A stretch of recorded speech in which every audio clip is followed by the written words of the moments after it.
Vergifnis vloei soos 'n riviere vir jou en vir my, 'n nuwe lewe, hy maak ons vry. Sonde hou ons nie langer vas, geen skuld kan bly staan, die prys is betaal, dit is klaar, dit is klaar. Goeiedag geliefdes, dis Maandag. Ons begin so nuut gesels hierdie week rondom die woord.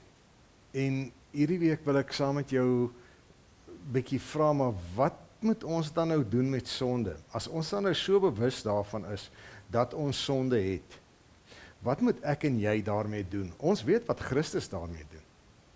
Hy het dit aan die kruis vasgebondel, aan die kruis vasgespijker, en hy het dit vir ons vergewe en hy het ons vrygespreek. Maar wat doen ek en jy met sonde? Want ons kan nie van die ding af wegkom dat ons nog wel sonde het nie, dat ons nog oortree nie, partykeer as prins, partykeer per ongeluk, maar sonde is deel van ons lewens. Vanmôre wil ek net begin dan by Spreuke 28 vers 13, so uit die Ou Testament uit. En daar in die Ou Testament sê die wyse Salomo al, wie sy sonde wegsteek, moet niks goeds te wag te wees nie. Wie sy sonde bely en daarvan afsien, sal genade ontvang. Hoor jy?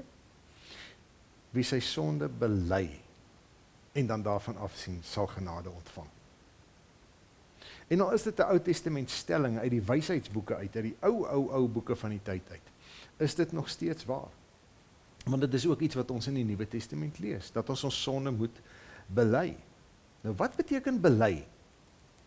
Bely word op twee maniere in die Bybel gebruik.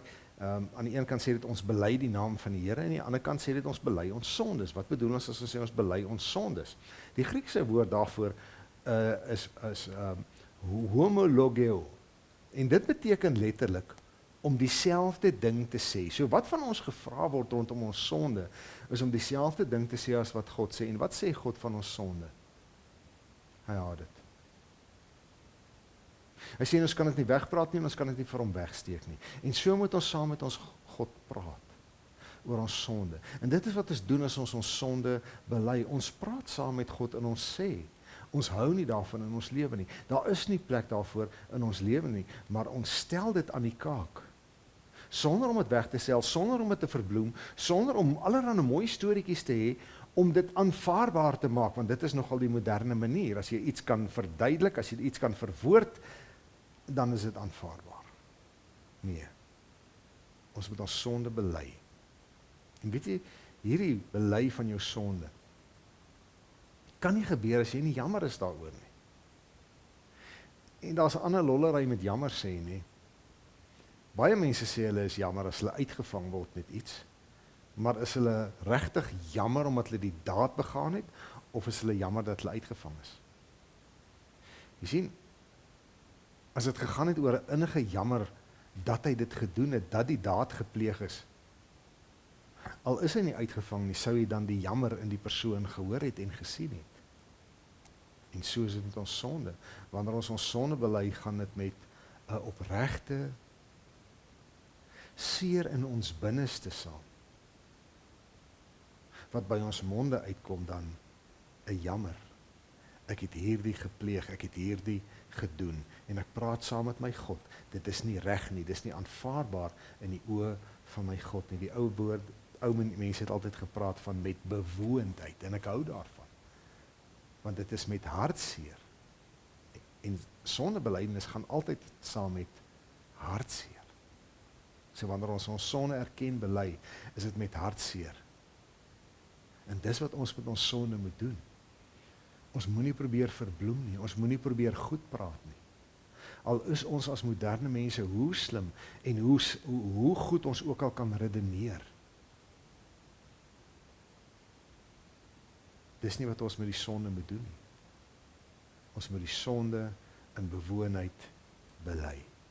En onthou, soos ons verlede week geleer het, in Johannes 1 vers 9, wanneer ons sonde bely, hy is getrou en regverdig, hy vergewe ons sonde en reinig ons van alle ongeregtigheid.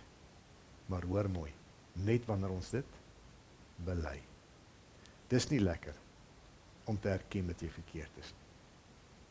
Dis nie lekker om te erken dat jy skuldig is nie.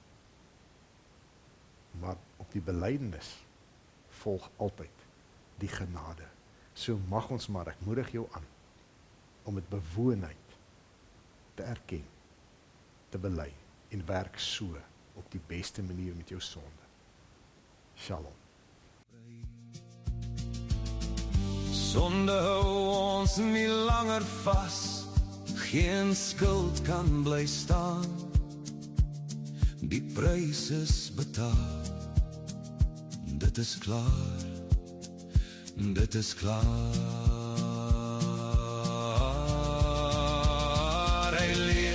Hy leef, die graf is leeg, die dood is oorwin.